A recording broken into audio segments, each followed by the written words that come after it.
এবং কোটা আন্দোলনও আপনারা দেখেছেন, আন্দোলন চলাকালীন টাইমে শেষ পর্যন্ত শেখ হাসিনা যখন আন্দোলনকারীদেরকে রাজাকার নাতিপতির কথা বললো, তার বিপরীতে শিক্ষার্থীদের যে প্রতিবাদী মিছিল তুমি কে আমি কে রাজাকার রাজাকার, এটা মিন করে যে আপনারা যে ট্যাগিং রাজনীতি করে ডিভাইড অ্যান্ড রুল পলিসি করছেন সেটার কবরের মধ্যে দিয়ে রচিত হয়েছিল।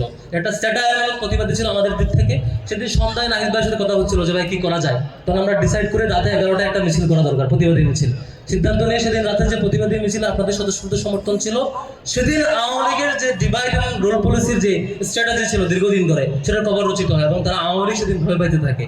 এবং আমরা ধারণা করছিলাম যে পরদিন যে প্রোগ্রাম হবে পাল্টাপাল্টি কর্মসূচি, যে দুপুরের আগের দিকে আমাদের কর্মসূচি, দুপুরের পরের দিকে ফেস্টিভ্যালে আওয়ামী লীগের কর্মসূচি। এই কর্মসূচির কারণে আমাদের আশঙ্কা ছিল যে হচ্ছে এই আগে পরের দুইজনের কর্মসূচির কারণে এখানে একটা ক্ল্যাশ বাঁধতে পারে। তো আমাদের তখন মজুর টিম ছিল কিছু 20-25 জনের একটা টিম, তাদের কাজ হচ্ছে শুধু ক্যামেরা ধারণ করা, ফুটেজ নেওয়া, ছবি নেওয়া এবং পরবর্তীতে সেটাকে কাজে লাগানো। আমরা সেটাকে আগেই রেডি রাখছিলাম।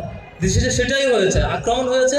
এবং আমার অবাক লাগছিল তখন আসিফ মাহমুদকে কল দেই, তার রেসপন্স ছিল আমি এখনই যাবো, এখন গিয়ে আমার ভাইদেরকে উদ্ধার করবো। মানে এই অ্যাটাকিং মুহূর্তে আসিফ মাহমুদের যে সিরিয়াস লেভেলের কনফিডেন্স যে আমার জীবন চালানো এখন তাদেরকে উদ্ধার করবো, আমি তখন তার এই কথাতে উল্টো আরো মোটিভেটেড হই আর কি। তখন আমরা সেদিন পারি নাই, আমাদের মজুর টিম তখন ফুটেজগুলো ধারণ করে, যে আপনারা যে দেখেছেন যে পরে ছবিগুলো আসছে, আমরা বিকালের মধ্যে ছবিগুলো ফিল্টারিং করি যে কোনগুলো দেওয়া যায়, তারপর কোলাবরেট করে সবগুলো ছবি বাইরে দিই। বাইরে দেওয়ার পরে লোকজনের যে পরিমাণ বিক্ষোভ এবং প্রতিবাদ আমরা দেখেছি, বাট ক্যাম্পাসে ছিল ঠিক বিপরীত সিনারিও। প্রত্যেকে আমরা ভয় পেয়ে গেছিলাম যে ক্যাম্পাসে এত একটা ভীতিকর পরিস্থিতি, আমরা যা একটা প্রোগ্রাম রান করবো সেই জিনিসটা আমরা পারছিলাম না। তখন রাতে আলাপ করে কি করা যায়।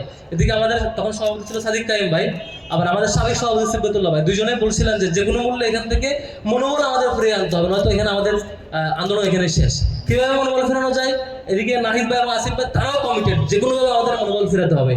ওরা আমাদের ক্যাম্পাসের বাইরে থাকেন, হলে থাকেন না এমন যারা, তাদের সাথে আলাপ করে তাদের একটা টিমকে আমরা পাঠাই। রাতে জরুরি ভিত্তিতে একটা মিছিল হয়ে ওইখানে একটা পরের দিনের কর্মসূচি ঘোষণা হয়। এই যে এখান থেকে পরের দিনের কর্মসূচি হওয়া, সাহস থাকা, জীবন দেওয়া, সবকিছুর স্পিডের সোর্স ছিলেন আপনারা যারা সেদিন আহত হয়েছিলেন, প্রতিবাদে দাঁড়িয়েছিলেন, আপনাদের কারণে সেই আন্দোলনটা এভাবে জীবন দেওয়ার আগ্রহ পেয়েছে। ইভেন এরপরে যে প্রাইভেট ইউনিভার্সিটি যে রাস্তায় নামলো, এটার মেন স্পিডের সোর্স ছিলেন আপনাদের যে সাহসী অবস্থান, ছাত্রলীগের টুকাইদের সন্ত্রাসী আক্রমণের যে অবস্থান, আমরা তো ভাবতে পারি, আমরা ভাবছিলাম তার সংঘাত হইতে পারে।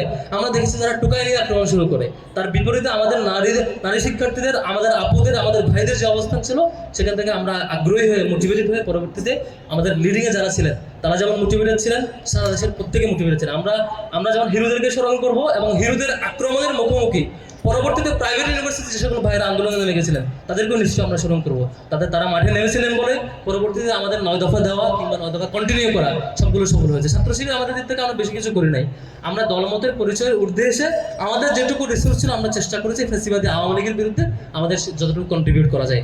আমরা সৌভাগ্যবান যে আপনাদের এই তৈরি করা আন্দোলনে, আপনাদের জনমতের পরিচয়, ধর্ম, বর্ণ, দলের পরিচয় ঊর্ধ্বে আসা আন্দোলনে আমরা ছোট্ট অংশ হয়ে আপনাদের সাথে থাকতে পেরেছিলাম, যার ফলশ্রুতিতে ফ্যাসিবাদী আওয়ামী লীগের বিরুদ্ধে হয়েছে। সামনেও কখনো যদি কেউ ফ্যাসিবাদ হইতে চায়, কোনো ধরনের ফ্যাসিবাদের সিমটমস আমরা আবারও দেখি, আবারও যদি কেউ divide and rule policy strategy follow করতেছে যেটা আওয়ামী লীগ করেছে, আপনাদেরকেও যেমন আমাদের লাগবে, আমাদের এই লিডার তরুণদেরও লাগবে। আমরা সবাই মিলে আবারও সেই ফ্যাসিবাদের বিরুদ্ধে নিশ্চয়ই দাঁড়াবো। বাংলাদেশে আর কখনো কোনো ফ্যাসিবাদ নিশ্চয়ই আসবে না। বাংলাদেশের জন্য আমরা তরুণরাই ভবিষ্যৎ, তরুণরা যে পথে আগাবে, ঢাকা বিশ্ববিদ্যালয় যে পথে আগাবে, সেই পথেই বাংলাদেশ আগাবে ইনশাআল্লাহ। সবার জন্য শুভকামনা। আসসালামু আলাইকুম রহমতুল্লাহ।